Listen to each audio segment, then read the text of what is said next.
Welcome, everyone. My name is Sam Ungrut. I am the president of the International Finance Conference, and here I'm in very good company of Rodrigo Sainz, who is the keynote speaker for today. I'm going to introduce Rodrigo just in a minute, and I also wish to thank the participation of all the members of the board of the International Finance Conference. And of course, thank you, Eliana Morales, for being here also. She is the organizer of the forthcoming International Finance Conference in Manizales, Colombia. So welcome, everyone. For me, it's a very good pleasure to introduce Rodrigo Sainz, who is the keynote speaker for today. So Rodrigo is going to talk about the asset tokenization. The future of finance is just not the digital, but is programmable. Rodrigo Sainz holds a degree in business administration and a master in applied finance from the Universidad del Desarrollo in Chile. He has more than 20 years of experience in financial markets, corporate finance, financial innovation, and business development, participating in financial structuring processes, capital market, venture capital, and the digital transformation of financial systems. He is the founder and CEO of the Blockchain Summit Latam, one of the leading institutions dialogue platforms on digital assets, tokenization, and digital financial infrastructure in Latin America. Since 2017, he has led the develop and collaborative spaces, bringing together central banks, regulators, banks, fintech companies, capital market participants, and technology firms, promoting the analysis and adoption of new financial infrastructure based on blockchain technology. Throughout his career, he has held executive positions too in corporate finance and capital markets, including serving as a head of corporate finance at the Euro-American brokerage firm, and participating in venture capital and private equity transactions. He's also driven various entrepreneurial activities related to asset tokenization, programmable financial instruments, and the application of decentralized technologies within the financial sector. In academia, he has taught corporate finance, capital markets, and project evaluation at both undergraduate and graduate levels. He is the co-author of books Competing for Capital and People, Money and Freedom, published together with Professor John C. Edmonds of Babson College. And currently, his work focuses on the convergence of financial regulation, capital market, asset tokenization, stable coins, and digital financial infrastructure, contributing to the development of forums for analysis and dialogue of the evolution of the financial system in Latin America. So thank you very much, Rodrigo, for being here. Okay, so I'm going to give you the floor to start the presentation. Thank you very much. Okay, thank you, Samuel, for that kind of introduction, and welcome everyone, ladies and gentlemen. So we're going to start this little talk about asset tokenization. Well, the title is The Evolution of Capital Markets Toward Programmable Financial Infrastructures. And as Samuel said, the future of finance is not just digital. We're going to talk about here that it's programmable. So let's start. I am, Rodrigo Sainz, and I'm very thankful for being here with us. So the capital markets in the 2011 centuries has a little paradox, because we are living in a century with the last century infrastructure.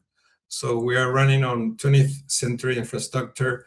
We got information flow at the speed of the internet, but the asset ownership is still move at the speed of legacy infrastructure. And what I said from legacy infrastructure, the infrastructure we've been knowing from the 80s and the 90s haven't changed so much from that point of time. So financial markets are built on layers, as you know. There are the investors that bring the money into the market. There are the asset managers that allocate this money. And there are the banks, the custodians, the central security depositories, where the ownership is already there, and clearinghouses and settlement systems. So each layer has his own software, his own database, their own settlement processes.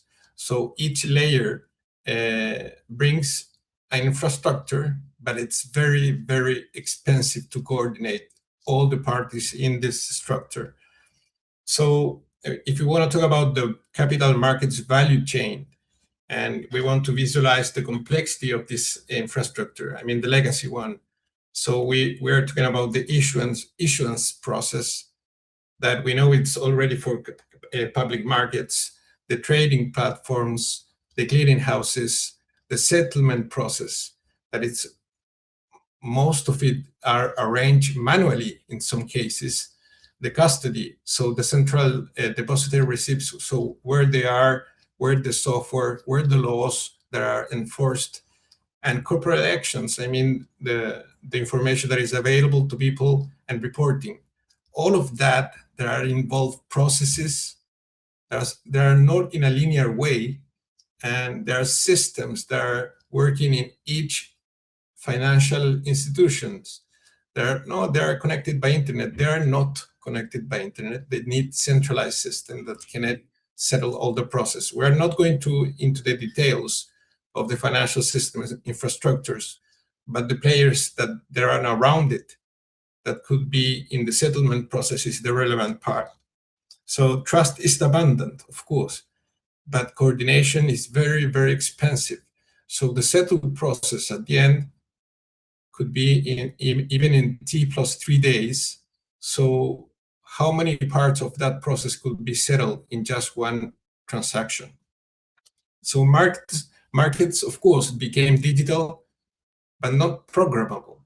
And what I mean with programmable, I mean, this is a kind of market evolution.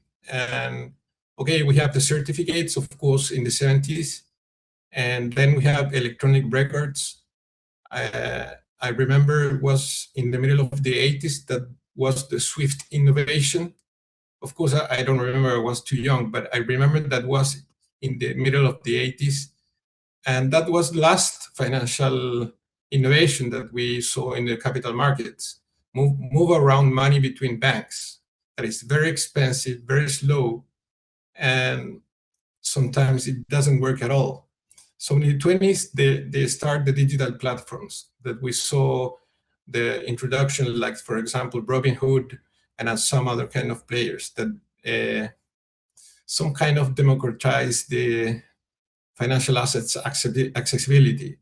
But the next stage, and this is all about, it's programmable assets. And what is that? It's that the instructions are in the same piece of code or in the same piece of software, and that all layers need to be settled.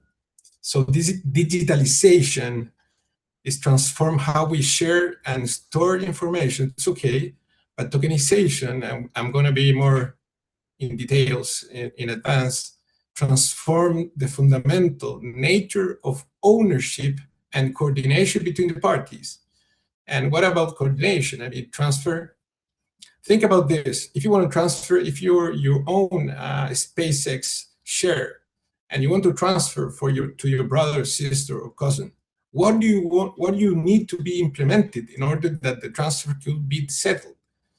You cannot in an easy way today, even that we are in 2026, no? So the shift from records to programmable value could allow that. So let's see this. In the same way that markets are evolution, what we're seeing here, it's an explorer, like you get into Google, you can explore a blockchain. In this case, we're seeing Ethereum. And specifically, we are seeing the smart contract that governs the stable coins, one of the biggest in the world, that is USDT. So that stable coins is ruled not by Tether, that is the company that has created the smart contract. It's ruled by the laws of the smart contract. So there is 186 billions of dollars mint in through this smart contract. And you can see here the information is public. Who are the owners of the stable coins or USDT, and the wallet deep by threshold. So it's a public information, but what I want to see is this. First, you can see in real time all the transactions that are happening with the people that is sending USDT around the world. And that's a public information. And who can tell us that is kind of information is public? The lines of code of this smart contract that governs these stable coins. And this is a piece of it. And this is a start. And you can see that the smart contract was deployed into the blockchain, Ethereum blockchain, in 2017. So from that day is working without problems, but most of the people don't know that this kind of money or USDT or USD or these economic units that are created into the blockchain with the real financial assets behind, of course, in order to settle the one-on-one transaction. That is in this piece of code that allows first to create you an account that is a wallet. Second, that allows to make transfers. But most of it that allows some kind of things that people don't know realized. That is, for example, in the line of codes of this smart contract that create the USDT, there is one part, and you can see here that is contract blacklist is ownable basic token. What they can do, if an authority, financial one, make an enforcement and say this wallet is from money laundering or terrorist financial, or it came from a place that is money laundering transfers, they can be blocked. So as a financial institution and a financial authority can ask USDT or Tether in order to block this one. In other words, here you can see function add blacklist. So your wallet can be added as a blacklist, in a blacklist, and of course can be removed. And you can see in the bottom of it, there is a piece of the code that said function destroyed black funds. So what can they do? Destroy all the units that are into that wallet, I mean dollars, USDT, that are into that wallet if they are enforced by the law. So the problem is not the assets, it is the infrastructure that is behind the asset. So what modern market requires? Faster settlements. I know you people trade some shares. When you buy the shares, the system say in a second it's already done the trade, but the settlement process can take even 3 days. That said that asset belongs to you. We need lower friction cross-border payments. We need shared data. As I show you, you can see the data that is happening into the blockchain. We need better transparency, and because there are financial institutions that they keep in money laundering. We need programmable ownership, as I told you. What you can do, you can transfer or not, you can be the settle process into the same lines of code that the transfer, etc. Real-time coordination that is not happening today. So tokenization, I mean, put some units into the blockchain with governments, with lines of code, how they're going to be governed. These units is it's not about changing the assets, I mean, the underlying assets, the financial one. It's about upgrading the infrastructure behind it. I mean, new financial infrastructure in order to be more easier the issuing and trading financial assets.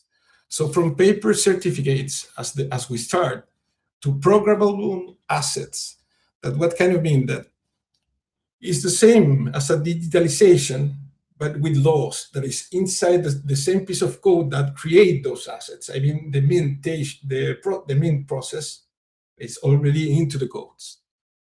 So what is a tokenized asset? Well, it's an asset, of course, financial one or real estate, or whatever you want, with the liaison to the one that is keeping the asset, of course. Plus a digital repo, plus rules, as I told you, that they can create a wallet in order to hold the assets, they can be transferred, they can be blocked, plus a ledger. I mean, a blockchain could be a private or a public one. That is a tokenized asset. So it's not a cryptocurrency, because a cryptocurrency is the unit that belongs into a blockchain that is not a cryptocurrency. It's a smart contract that is deployed into the blockchain that can or not have a cryptocurrency. And that smart contract that is deployed into the blockchain is the one that rules the assets. Of course, you as an institution can be owner of the smart contract. And that's the new way for the institutions, because they are owning their own smart contracts that govern the ones that are using. So tokenization is more than digitalization. It's giving rules to a database at the end. But it's a database that is fully connected. Everybody can get into the database and be part of it. There are some shared ledgers and program ownerships that can be, of course, be settled. There is the traditional infrastructure that relies on multiple siloed databases. Every institution, every financial institution, it's a technological company. It's a fintech at the end, because they are based into the software that they own, they operate, and they are linked to another ones through another centralized actor. But each financial institution has their own database. They don't share the database. This tokenized infrastructure is a smart database that is already distributed into decentralized systems. So we don't need to rely on a single source of truth, and that relay could allow new concepts like very fast settlements and transfer instantly. So reconciliation becomes coordination between the last or the legacy systems from the new ones. So we need a new coordination layer. It means that tokenization enables this next generation of capital markets. I mean, we're not going to change financial assets. We're going to upgrade the underlying infrastructure that allows new possibilities. So assets become programmable, and markets are more coordinated and with less friction. And this is not theoretical. I'm going to show you some examples from real world, big institutions that are working on this. So programmable ownership, the first concept, atomic settlement that is very fast, not in the way that we know financial systems that take days, T plus something. So real-time transparency, as I show you with this stablecoin smart contract, embedded compliance, that could be rules into the smart contract that if they are not accomplished, cannot be part of the asset, and new distribution models that are allowed in some financial inclusions. So why capital markets need an upgrade? Well, because friction is expensive. Current infrastructure limits market potential, and mostly, of course, of Latin America. But we have not so much liquidity, but we have a huge opportunity because we are not so relied to legacy systems. So settlement delays, the first thing that we're talking here, operational complexity, that we need to imagine. You want to transfer a share that you bought yesterday. What do you need to do into the real world? Reconciliation cost, that is very expensive. I still remember when I was in the stockbroker company, and the most expensive part was not the commercial part, was the operational part. Counterparty risk that could be on default in the other side. You transferred the asset, but you didn't receive the money, or either ways.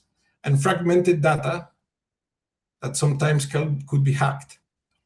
So we are talking about reducing operational friction. So moving from soiled database to integrated infrastructure. So could be like a decentralized finance. Of course, no. Would be a hybrid between both sides. So there will be fewer processes and will be less reconciliation processes, of course. Settlements, T+1, T+2 settlement they will not be around anymore. So we are going to lower counterparty risks, I mean money and ownership of the assets, and efficient use of capital, because we don't need to wait 3 days in order to receive our money transfer. So, okay, we sell the asset today, but we're going to receive the money 3+ days. So smart contracts and corporate actions are being part of the automation of the financial system. So also you can write some code using some financial logic, like, for example, issuing a bond that can pay coupons to the bondholders, not needing a bank in order to do that. I mean, it's into the blockchain. You know, everybody who is holding these coupons, I mean the tokens that are bonds coupons. So everybody will receive their own coupons into the same blockchain in stablecoins without using a bank distribution. And you can program that into the same piece of a smart contract that I showed you, that was one of the first real products that blockchain used to apply, tokenized money. So what are these economic of this programmable finance? So as I told you, lower operational costs, faster settlements, better collateral efficiency, increased transparency, and improved liquidity, because it's a global distribution. There will be no local ones. So tokenization has already started, and this I here have some real-world examples from asset managers, from banks, exchanges, custodians, and regulators, central banks, and technology providers. Well, the biggest one, the BlackRock one. BlackRock has already created a tokenized fund that is called Beetle, and it's not a bad rodent. It's like that. That's the name, because it's emulating the hodl, is a bad word that is called in the first financial crisis. So it's the world's largest asset manager. It's embracing tokenization. He's working with Securitize. There is a private company that is going to make an IPO in the next month in the American market. And they are already in 1 billion under asset management in tokenized money market fund. So they already did it, and they're working with more. And what they're seeing this, no, because it's a fancy technology, no, because they lowered the cost that we are being talking about, and they increase this distribution capacity. Okay, because you get atomized and they're getting smaller and smaller cuts. Second one, Franklin Templeton. You know them. They're pioneering chain institutional investment. They deployed a money market that is tokenized into the Avalanche blockchain that is like Ethereum, and they're already building the next phase of it. So Franklin Templeton, they are not in the sandbox area. They're implemented into real world, and they're using public infrastructure, and they already created a regulated product.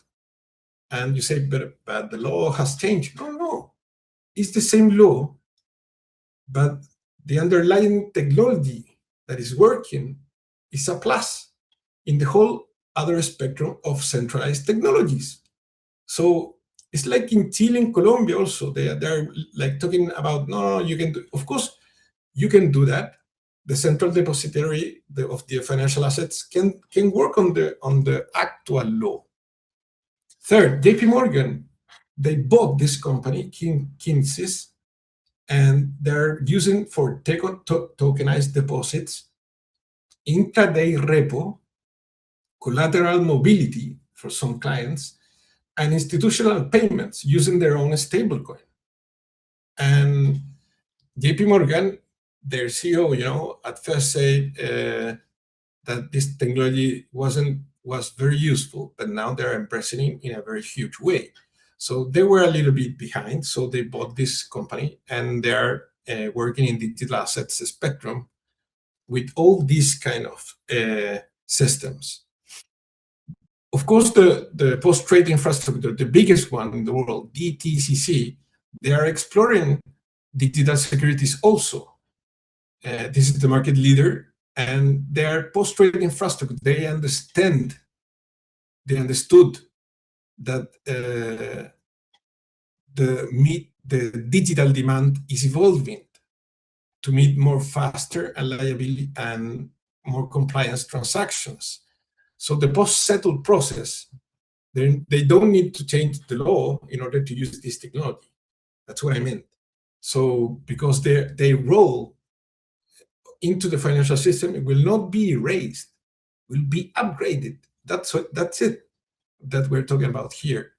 So this is a German company, Siemens, that issue a digital bond into the public blockchain. This is not Avalanche, this is not Ethereum, this is another one that is called Polygon, and was issued for $60 million bond, euros, excuse me, and was under the Germany Electronic Securities Act using a public blockchain, and the bond was 1 year maturity. Okay, and they're entering into this new era of settled process of bond issuance process. I mean, issuance, payment coupons, and amortization. So they use the actual German legislation. So what I'm saying is, it's not about the law, it's about the underlying software. And they got real participants.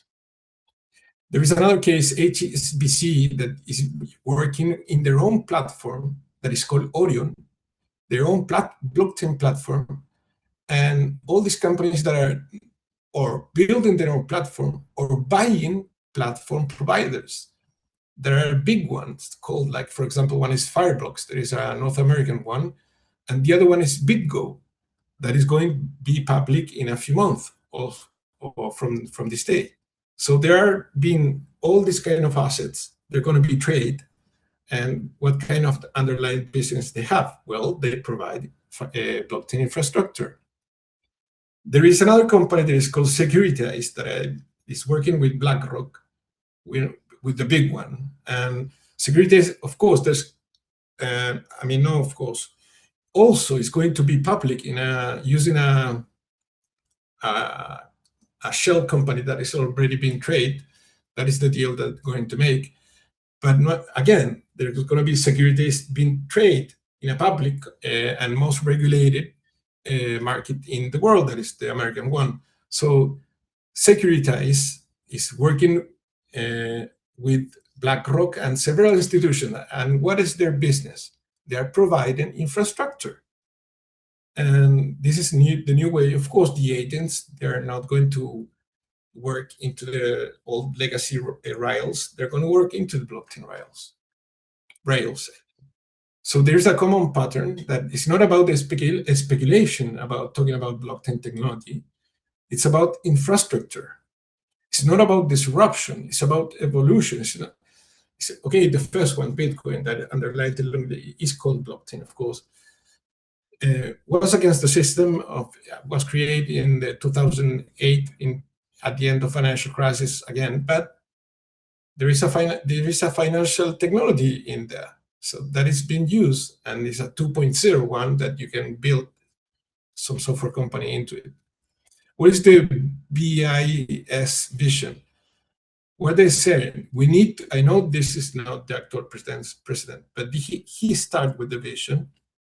We need to talk about shared ledgers, tokenized assets. We need to talk about central bank money, programmable transactions, and tokenized deposits. They start to talk about this with the rest of the banks. And guess what? Well, they start to collaborate. Project Agora. So there are financial, commercial banks, investment banks, central banks, other participants that are working together into a public and private collaboration. That what they want to build.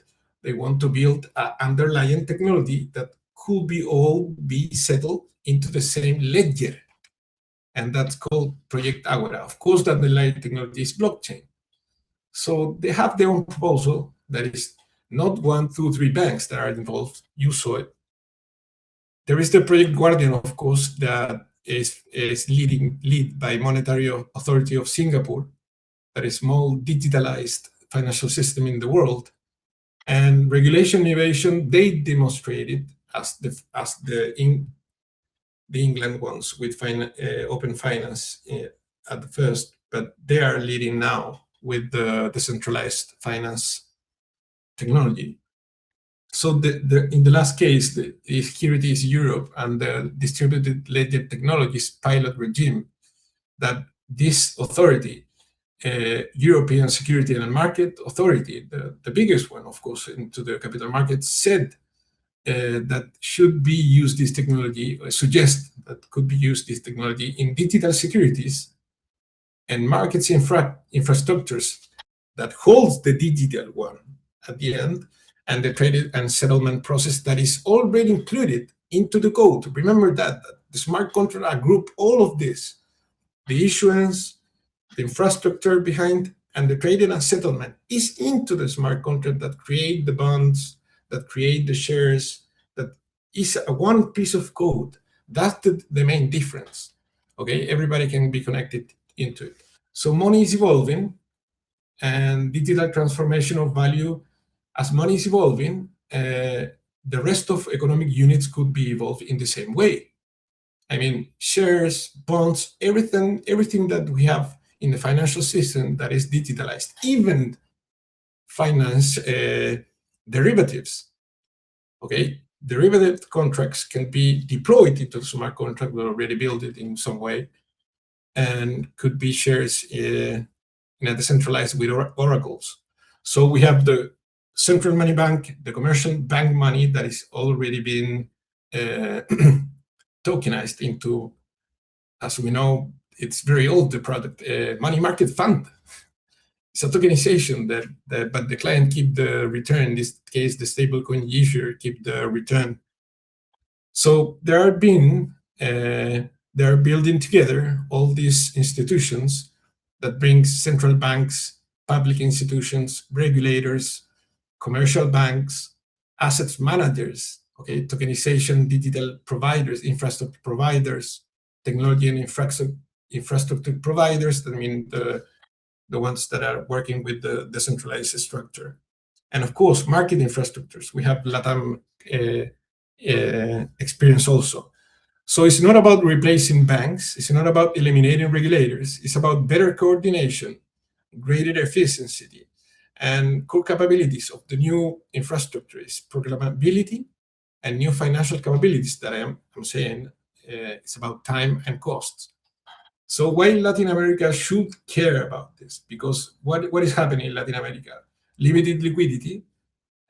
We get together the Colombian market, Peruvian market, and Chilean market in order to get bigger liquidity in order to compete with Sao Paulo.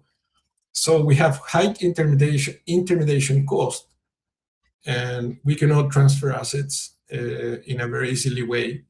And there are very fragmented infrastructures, even in the most sophisticated one that we can apply to Sao Paulo. Limited access to capital and low financial inclusion. And this will resolve every kind of these issues? Of course not, but will help in order to do that. So also we are talking about tokenization. Maybe you can also have heard that it's beyond public markets into the finance world. I mean, private credit tokenization, factoring, and infrastructure, real estate. I mean, tokenization, what is at the end? We have the financial assets, and we can deploy the liability into a blockchain that have more capabilities than the settled process that we already know.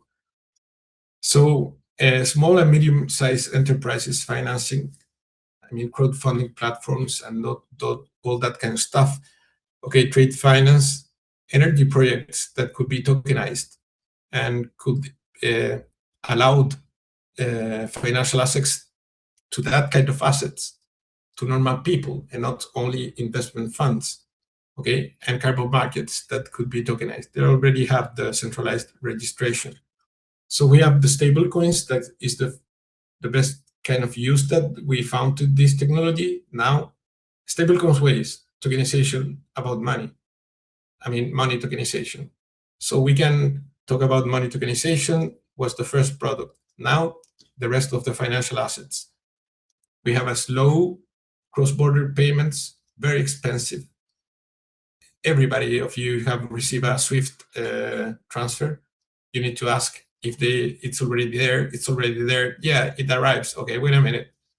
Minus X, and then arrives the dollars like 5 days after. So it's very fragmented, very expensive, and now money is being programmable and globally. So we're leapfrogging legacy infrastructure. That sometimes having less legacy become an advantage, and that's the case of Latin America. So the inclusion is very fast, and they are using already stablecoins, and the banks are using stablecoins. I mean, Latin American banks are using stablecoins in order to settle cross-border payments. So the next financial stack is like pieces of software between. It's like the assets, the money, the identity, in order to achieve what? Compliance processes and the infrastructure that is already relied in those old spectrums that could be in the same piece of software. That's what I meant, in the same piece of software. Now in 8 pieces of software, 8 databases, the same piece of software ruling all. So this is not about bye-bye traditional finance. It's not about, 100% DeFi. No, it's hybrid. It's like the Back to the Future movie, when the classic cars also can fly. Well, that's what we're going to see. So the evolution of financial infrastructure is, okay, paper, book entry securities, electronic markets, internet, and then programmable assets. And into the settle process, the transfer, who can rule it, you can issue more or less, all that would be in the piece of the code. So there is a new era of coordination, and all aspects could be together, and markets could be more and more coordinated. That's where it's happening. And it's not happening in the sandboxes, it's happening in real world. So my final thoughts is capital markets are evolving, in the financial derivatives on a new kind of formula for valuing, I don't know, a toxic. No, it's about infrastructure. The infrastructure that allowed us to trade those assets, to create and to trade those assets. It's not about the legal stuff, it's about the technology behind it. It's evolving. And money was the first case of evolution because can be tokenized. And that's the stablecoin process. So every financial assets could be tokenized. And who said that? It wasn't me. It was the CEO of BlackRock. So transition has already begun. And that's where we're living now. And this is a funny area to be, because we didn't see financial evolution in more than 30 years. And we see everything, but not financial evolutions. And here it is. So the question is not whether assets will be tokenized. So who will build, govern, and operate the new financial infrastructure of the future? Will it be public, hybrid? Who's going to rule that infrastructure?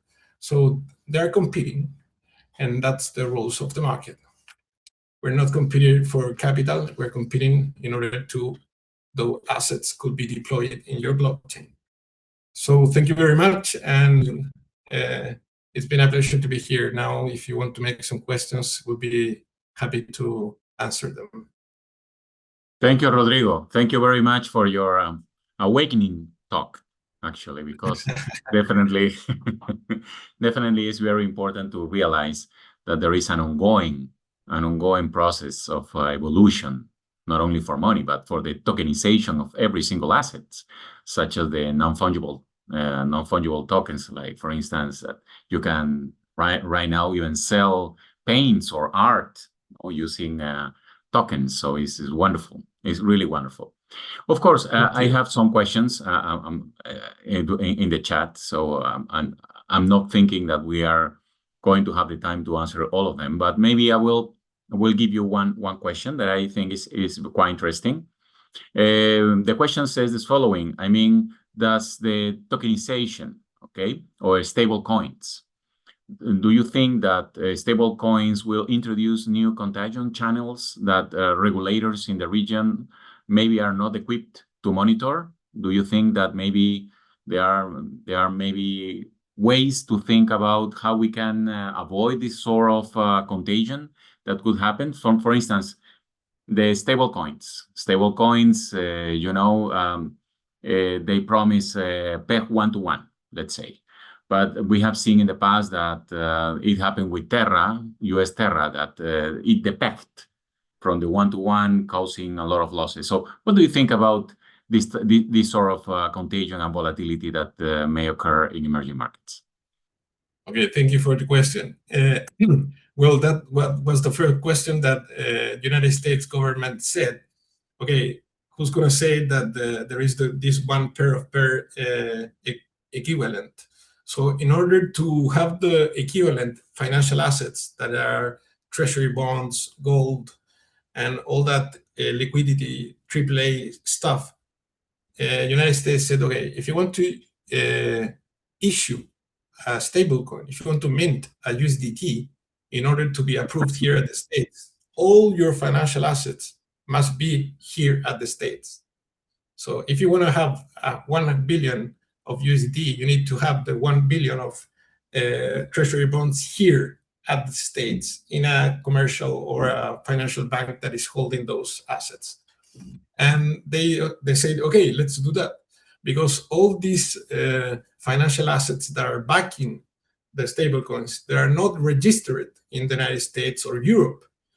USDT in Europe is banned because of that.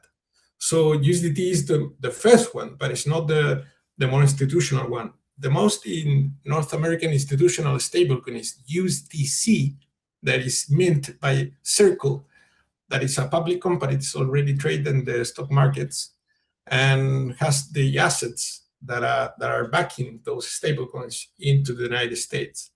So that's the first question. The second one, Terra was a different stablecoin, was an algorithmic one that supposedly it was a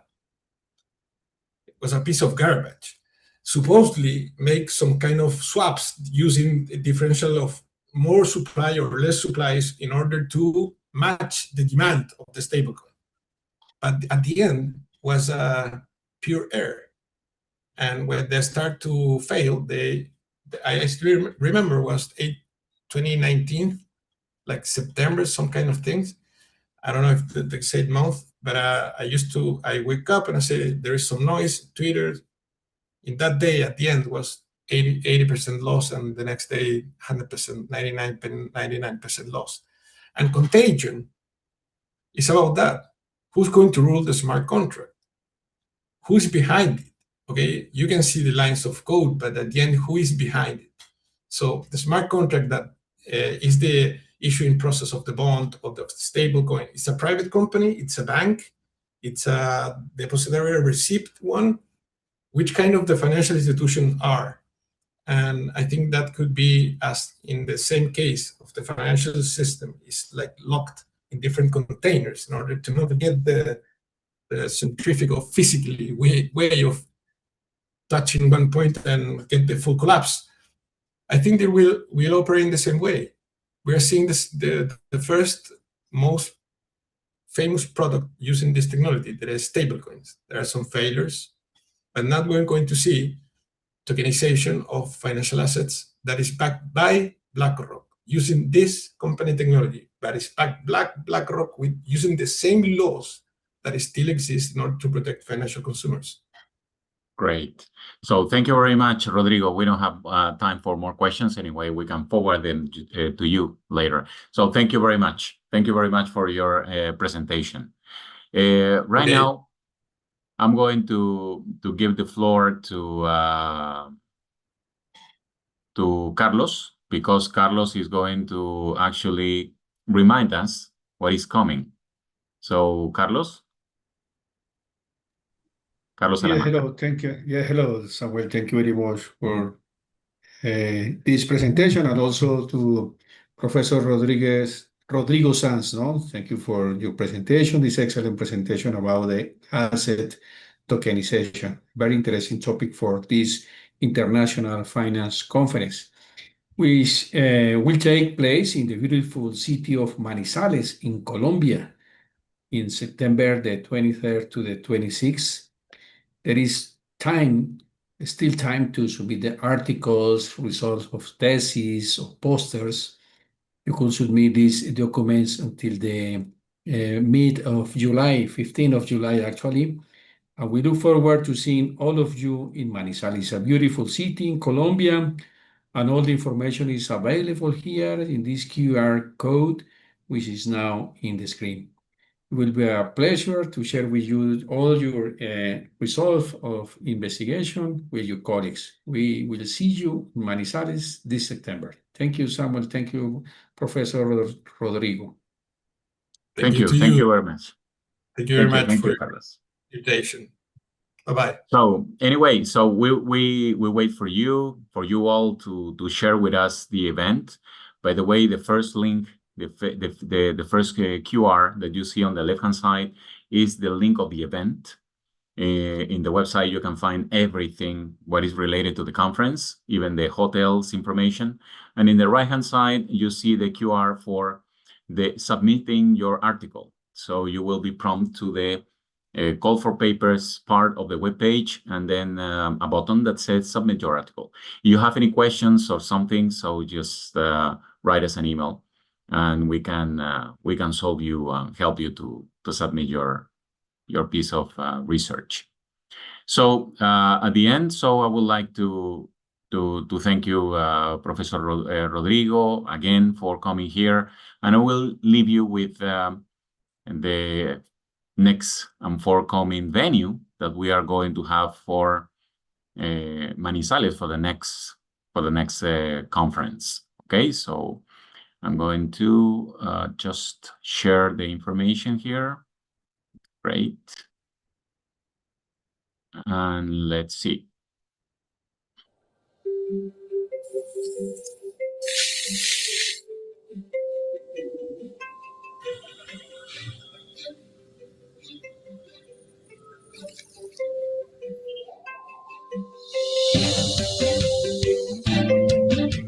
Somos una universidad que transforma la vida de estudiantes, graduados, profesores, administrativos y de la sociedad en general a través de la docencia, la investigación, la proyección social y la gestión, procesos que se soportan en nuestro principio fundacional, la solidaridad. Nuestro actuar está orientado desde una visión humanista para la formación de profesionales íntegros. Tenemos como base la noción de la economía solidaria que nos impulsa a ser universidad donde es difícil serlo, para propiciar condiciones de acceso a la educación superior de calidad de quienes no han tenido suficientes oportunidades de formarse profesionalmente. Nuestros graduados son ciudadanos críticos, creativos y comprometidos con el país, con el sello Universidad de Manizales que dimensiona la educación como una ruta para la sostenibilidad cultural, ambiental, organizacional, económica y social. Como comunidad universitaria tenemos el objetivo de seguir aportando al avance de la ciencia, la tecnología, la innovación y el emprendimiento para fortalecer la ciudadanía y lograr transformación social. Nuestra identidad ha sido forjadora de importantes desarrollos en relación con la búsqueda permanente de una educación de calidad. Promovemos una comunidad universitaria diversa en la que sea posible reconocerse en la diferencia a partir del respeto por las formas distintas de sentir, pensar y actuar. Cumplimos sueños y expandimos nuestras fronteras para decirle a la región, al país y al mundo que desde la educación seguimos transformando vidas. Somos la Universidad de Manizales, una universidad sostenible donde todo es posible. Well, thank you very much. Thank you very much for coming to all of us. And see you next time in our next webinar.